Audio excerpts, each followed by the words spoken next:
we talk about philosophy for youth, what we're going to be discussing is some of the fundamental principles that this philosophy describes and how they might be applicable to specific areas that a young person is currently engaged in.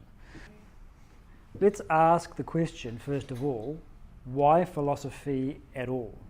Okay, so in asking this question, we'll put forward a particular scenario. Let's say you hold a sweet out to someone who has diabetes, and that person really likes sweets. What happens? They're tempted to... They're tempted. Good. Then what happens? They'll take it. They'll take it, or they won't. So exactly this. The person likes sweets, so there's a temptation to take it. And they will either take it or they won't. This is what's going to happen. So the question of why philosophy is encompassed in this very, very simple example. Because at any given moment we are faced with a choice to do something.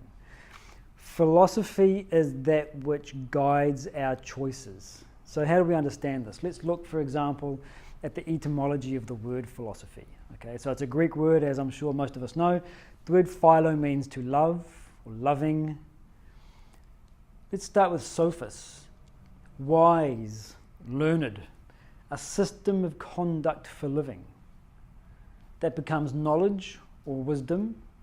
And so philosophy, philosophia, is the love of knowledge, the pursuit of wisdom, and systematic investigation. So in a sense, we are all already philosophers. Everybody you know, including yourself, is already a philosopher because every one of us has a system of conduct for living.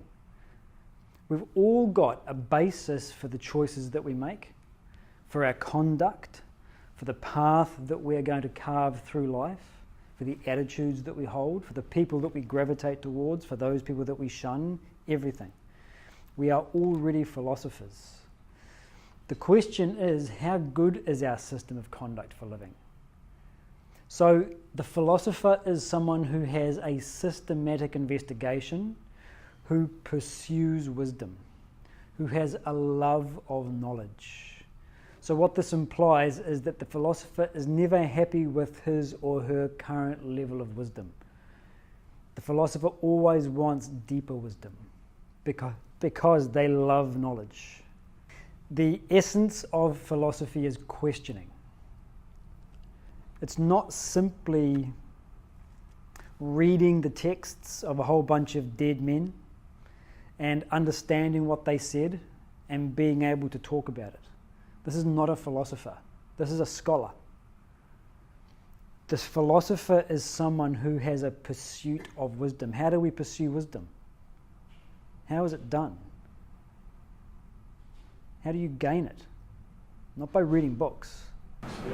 Experience? Well, that's interesting. I always use the same example when somebody says this, because I'm used to people saying this, you see. Okay, so I know a friend of mine, poor woman, she keeps on getting brought up in all of my lectures. So at university, she got a boyfriend, and he was kind of a rogue, not a very nice guy, arrogant, and didn't treat her very well. She got her heart broken, broke up. Then the next boyfriend she got, guess what? It was a carbon copy of the same guy. Exact same thing happened. Broke up. Third time around, new man, but guess what? Carbon copy of the same guy. Each time she goes to the same sort of person who's not treating her well, who disrespects her. Why? Well, we don't know why. Okay, we can project why she might be doing it, but the point is, she's had the experience twice before, and yet continues to make the same choice. The cigarette smoker has the experience of lack of shortness of breath, poor health, etc., etc., and that experience, they know it. They know these things are killing me, but the difference is they keep smoking. So if experience was what brought wisdom, then every philosophical text would say the same thing. Go have experiences. When you come to a philosophical lecture, I'd only say one thing to you. Go and have lots of experiences, class dismissed. So experiences don't bring wisdom per se. So what brings wisdom? So there's a great quote by, he's an educator by the name of Musgrove, and he talks about humility, and he calls it the premier scholarly virtue. So he says, who is the best scholar? Who is the highest, the most premier scholar? It's the one who has the most humility, not the one who knows the most stuff. So then what's the essence of humility? If I'm humble with regards to the gaining of knowledge, what does it mean? Knowing that you don't know everything, that there's more. Perfect. Knowing that you do not know. And when you don't know something, what's the natural consequence? You ask a question. But if I don't have that humility, then I take in lots of information, and what do I get? I get the arrogant feeling of I know. So when I know things, I don't bother asking a question, do I? I only ask a question if I recognize that I don't know, that my knowledge is incomplete, it's not yet perfect.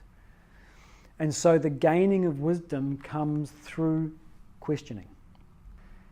As I question more and more and more, I gain a deeper understanding of the thing that I'm investigating. So the essence of philosophy is questioning. The essence of a philosopher is one who continually questions. We all want more wisdom, whether we consciously say it or not. We all want more wisdom, because when we are wiser, we make better choices, and when we make better choices, we have a happier life. So again, you take the example of the diabetic faced with a sweet. What's going to make him happier? Saying yes and enjoying the taste, or saying no? Correct. He gets the instant gratification, and what else does he get? Delayed. Yeah, whatever, the delayed suffering. There's no such. The problem is that we only look. So the diabetic may only look at the immediate satisfaction that he gets. He's not looking at all of the other consequences that follow on. So what's going to make me happier? Genuine, lasting well-being, not just a temporary, immediate fluctuation. Now, there's nothing wrong with enjoying a sweet and getting that immediate satisfaction, but is it worth it? Is the satisfaction that I gain from eating the sugar, does it outweigh the negative impacts on my health later on? And if you have a net gain, then by all means follow it. You know, we have no problem doing this when it comes to our financial resources.